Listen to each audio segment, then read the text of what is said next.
değerlendirdi. İstediler ve bu birçok şampiyonluk sevincine ev sahipliği yaptılar. Bu akşam da Sayın Başkanımızı basmaya hazır.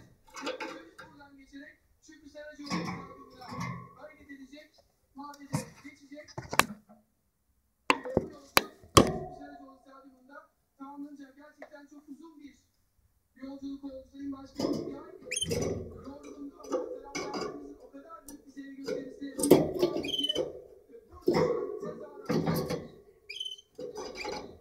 sizlere kadar yansıyor.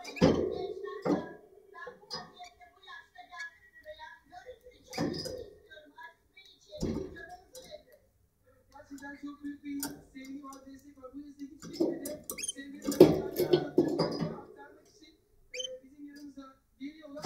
Tabii otobüsün buraya geliş anını da canlı olarak ekranlara getireceğiz sevgili seyirciler.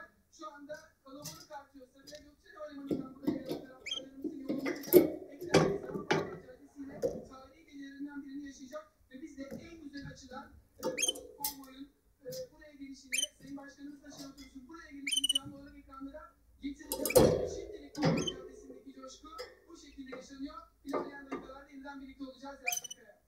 Teşekkür ederim. Canlı yayınımız devam edecek sevgili seyirciler. Kısa bir ara veriyoruz. Daha sonra tekrar